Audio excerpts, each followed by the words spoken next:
Hey y'all, it's Auryxia coming at you from my computer, and I need a little bit of space. Hey y'all, it's Auryxia coming at you from my computer, and this just so happens to be an update on me reading The Dragon's Promise, because I don't know, maybe the excitement of talking about the book and how much I loved Six Crimson Cranes got me really excited for The Dragon's Promise.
Which I'm kind of shook. It's about 400-ish pages, like 480, 484. Like I didn't just see the last page. 484 pages, and it has the prettiest blue cover, and then the prettiest like green and blue outer cover, and I'm just like, y'all don't understand how much I love this. And I am so excited. Like, I'm sorry, I'm just gonna spoil a tiny bit. of the story, but pretty much this wraps around, well, no, it's not really a spoiler for this story, because I mean, if you read Six Crimson Cranes, then you know. I just want to know who's team who, because I am very much, even though I feel like there's not teams because of how just all-encompassing the romance part of Shiori like falling in love with Takan was in the first book. The second book wraps around her and adventures that she has with Siryu, which I'm not sure if I'm saying that correctly, but I really like him, and he's honestly like my favorite character aside from Kiki, because like how can you not love Kiki? She's like the Mushu of Six Crimson Cranes, honestly. But yeah. It's like the best way to describe it. It's like she's just like that fun little side character that's like such a pivotal part of the story, if that makes sense. And I really like when she pops in and pops out, and it's just like the cutest stuff. I adore her. The Dragon's Promise, just so you guys know, is the sequel to Six Crimson Cranes. So Six Crimson Cranes, and then I'm going to talk about this. So pretty much I'm in 105 pages.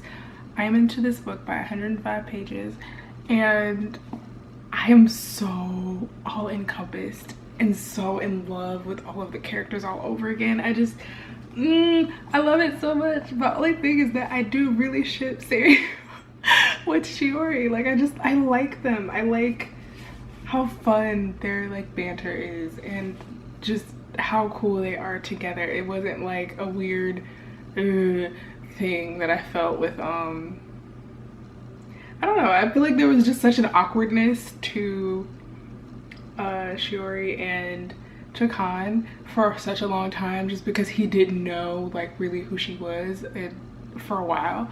And with that, I'm like, bruh, it's really cute, it's very sweet, I actually adore it. Like I'm like, it's very cute. I see it being in game, I really do. But yeah, the way I like Siri and her like relationship is just hilarious, because I'm like, they have all of like what, 3 maybe 4 interactions throughout Six Crimson Cranes, but I still liked their banter and like their conversation and like the stuff they joked about and like dumb stuff back and forth. I don't know, I do. It's like I will always go for a morally gray character, even though I don't feel like he's necessarily morally gray. He just grew up differently from how she did, which I mean can be said about many of the characters from this series.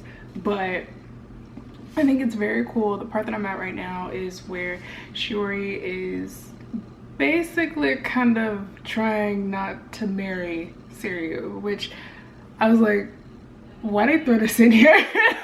Like they threw this in here to make me sad, to make me remember that, you know, I'm never gonna get this. So I was like, I didn't need that. As someone who ships them, I didn't need that. Even like rude. So rude. And it was like, when it's really funny because she tells Siryu to kiss her, and then it's like he's like, and then he just looks at her and he's like, I wouldn't want to kiss you anyway. And I'm like, y'all are sad, y'all are so stupid. I do think that's probably his fatal flaw, is how childish he really is, considering he's like hundreds of years older than Shiori, but literally acts, walks, talks like a 13-year-old. Like, boy.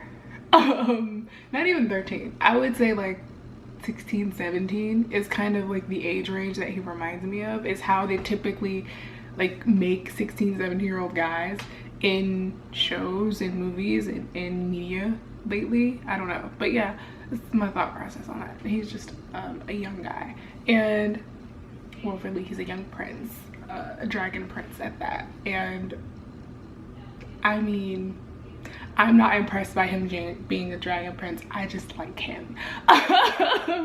There's a difference. But yeah, I'm very excited about this. I feel like it's such a good YA book that I was telling my friend about it earlier and I just got all like starry-eyed all over again. I was like, okay, yeah, I'm reading this today. And my goal was originally to only read about 100, but it was like to read 50 pages a day. But because this is only 484 pages, I think it wouldn't be hard to read 100 pages a day, just because it is, I don't know, I mean, Elizabeth Lamb, you could have gave us a little series with this one, because this was really cool, I have to say. Like, Six Crimson Cranes to the Dragon's Promise, it's so far, I wish it gave, no, in fact, I wish I could say more along the lines of that I wanted more out of it, but the way it delves you right back into doing something and not just like making you wait such a long period of time, I was like, I love that. I love when people do that with sequels. Just do that more often with a sequel, and then I would not be so bored through some people's sequels. I wouldn't, because sometimes that second book is just a kick in the pants, and sometimes the third book is like, ugh. Like, I gotta say, I think back when I was really into Twilight, like the Twilight series, child, I think my only favorite books were like the ending books, like Eclipse, Breaking Dawn Part 1 and Part 2, because I was like, you know, and I mean not the movies but the actual books. I was one of those people who actually read the books, and I mean was like such a diehard fan of the books that I hated the movies. Who'd have thought?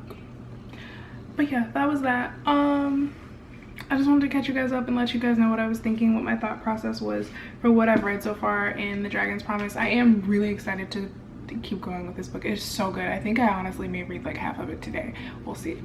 But anyway, I really love it. Like, I love Seiryu, I love Kiki, I love the new characters in the show, in the book, and I'm very excited to know more about even more characters that you're probably going to learn throughout the book, because I think they ran into like a half dragon, half human character, and the thing of it is that his pearl fell out, and lo and behold, the whole giving a someone your pearl as per being a dragon, kind of a big deal, kind of ended up getting married. So like, dang, that just was like the biggest switch to me. I was like, wait, what? And he's like, in the very beginning, so he's like, I never wanted to bring you here. And I'm like, no. Like, I felt so taunted, the wedding, the whole like thing, and I was like, I felt so taunted. I know something's gonna happen and some shit's gonna go down, whatever, but I don't know. I hope Seiryu finds somebody, okay? Because man, if he just lusting after whatchamacallit this whole damn book, I would be so mad. He's trying to play a proud dragon who has pride and, you know, stuff, and he trying to like hide behind jokes and dumb stuff, and I'm like, I love him. See, like, I love him. Just a good character all around. He really, really is. But anyway, what else? Pretty much I'm getting through it and I really like it, y'all. I just love it. I feel like I really, really like this series. I wish I would have read this series as a kid, being like into young adult fantasy books. Definitely would have read that as a kid. Would have been really excited that there was a dragon in the second one, just right off the bat. I was like, because I like more familial books now that have like families that actually talk to each other, and, you know, because back when I was in school, it was like, no, all of the characters were like the only sibling, or like one of like two siblings and then one of them died. Like, it was always depressing. I don't know what the heck we were on when I was in school, but all of the books were just a little too depressing for words. And I mean backstories for the main character, not like everybody else.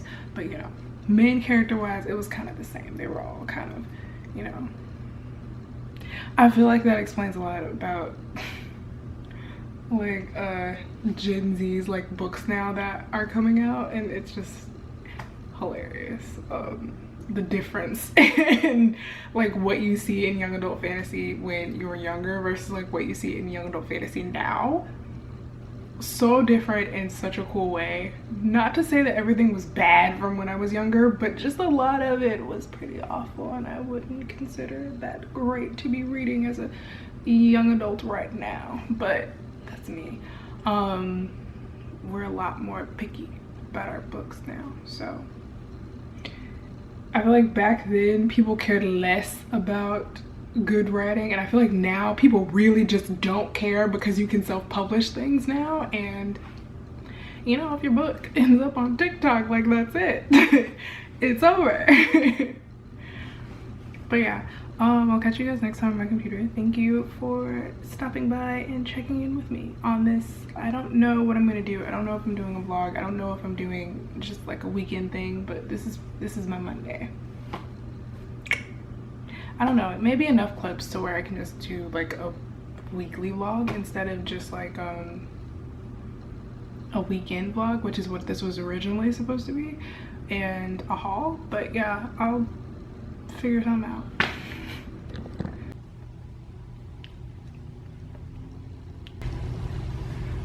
Hey y'all, it's Auryxia coming at you from my computer, and this just so happens to be another update of what I've been reading this week, and it is still The Dragon's Promise, and I'm about 200 pages in. Mind you, a little bit more has happened, most definitely. Shiori just really ends up on the crazy end of the stick. Just every time I'm just like, girl, what are you doing? And it's always just something more, and it's actually interesting to hear about. I love that about this series so far, and I'm actually really sad because I'm like almost halfway through it, and yeah, I'm actually really sad to be almost halfway through it. But I mean, it's kind of good, right? Because yay, the show must go on with the series. No. It's actually really funny. I read this part just now, and it was them mentioning Sirius, and if you don't know from previous parts of this, I love Sirius so much. I adore him. He's my favorite character, and just the mention of him makes me like, ah. Even though, don't get me wrong, Takan and Shiori are really cute. They're adorable. They have fallen in love and all of the things, and they're really cute together, don't get me wrong. But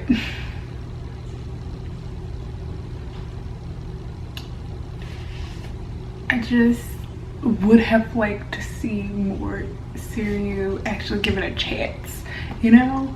That's all I wanted. Not mad, but it's okay. Norm. Some same old questions.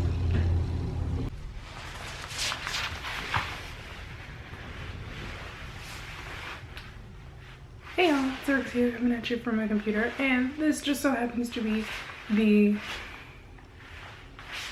hopefully one of the last videos that I make about The Dragon Promise, because I have been going back and forth reading this book.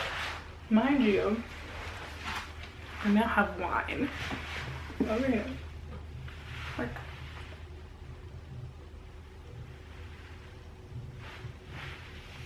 it's like one of my favorite ones.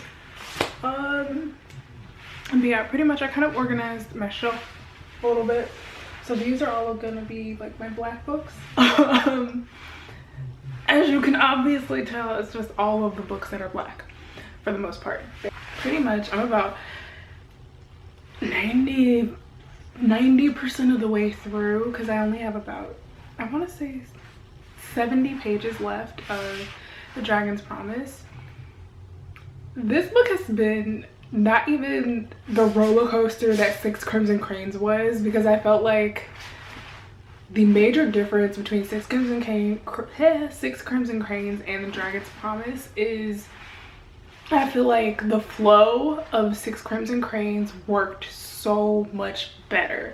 I feel like the flow of The Dragon's Promise was just a little bit too back and forth, and it just felt a little bit more choppy. Like it wasn't as smooth of a transition between basically just the little obstacles that Shiori had to deal with. I just felt like it was a little bit more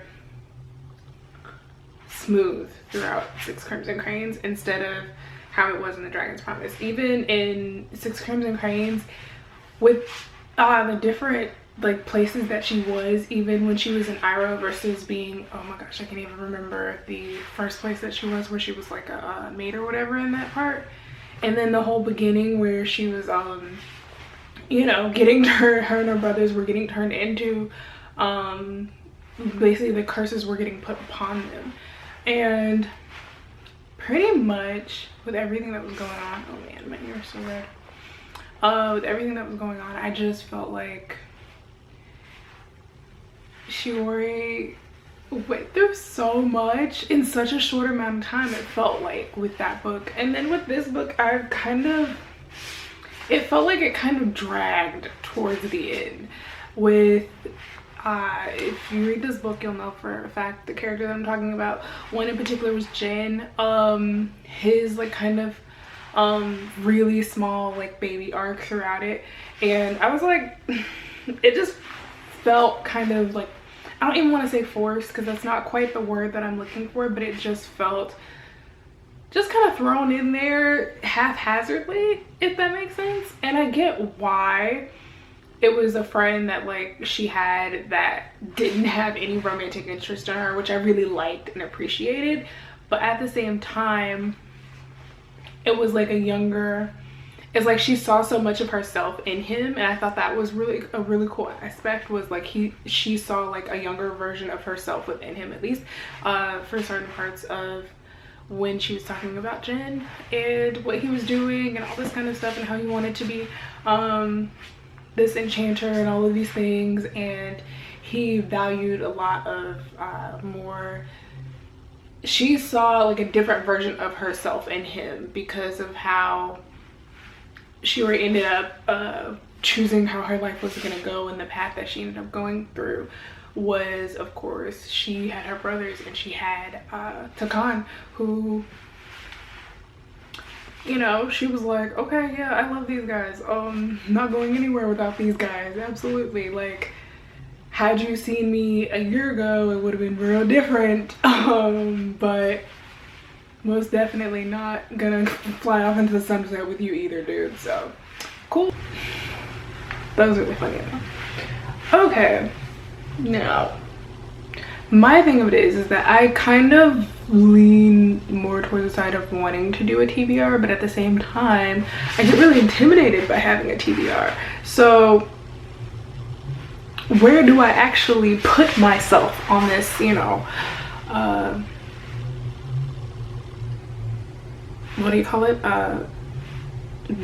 booktuber, you know, lane? Like, what's my lane? Am I like a TBR person? Am I not a TBR person? Like, am I just gonna read books and tell you guys about them afterwards? I don't know, we're figuring this out. Anyway,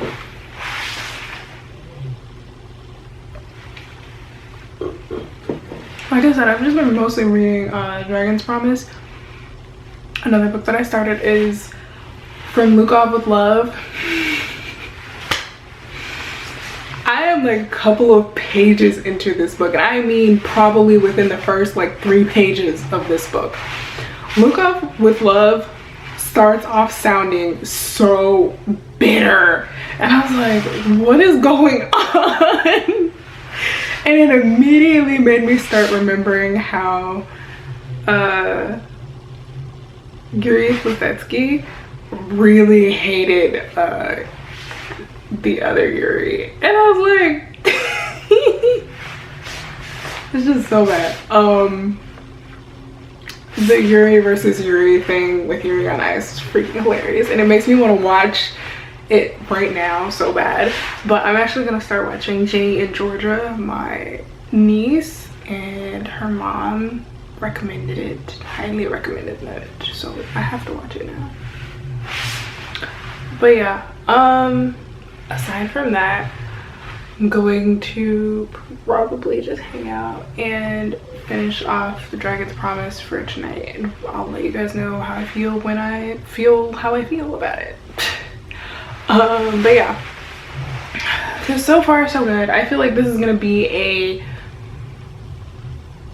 3.5 star book. I'm pretty sure I gave Six Crimson Cranes 4 stars because it was just really good. I really liked it a lot. I loved the pacing. It felt like I read that book in no time at all. And then the Dragon's Promise, it just, I don't know, like I said, towards the end it's just getting a little draggy for me. Like it just takes so long to get to the point, and I get it, it's like that build up that you're supposed to have and that little bit of angst that you're supposed to feel that I just went too crazy about. I'm not gonna lie, like this was like, we have to do all this.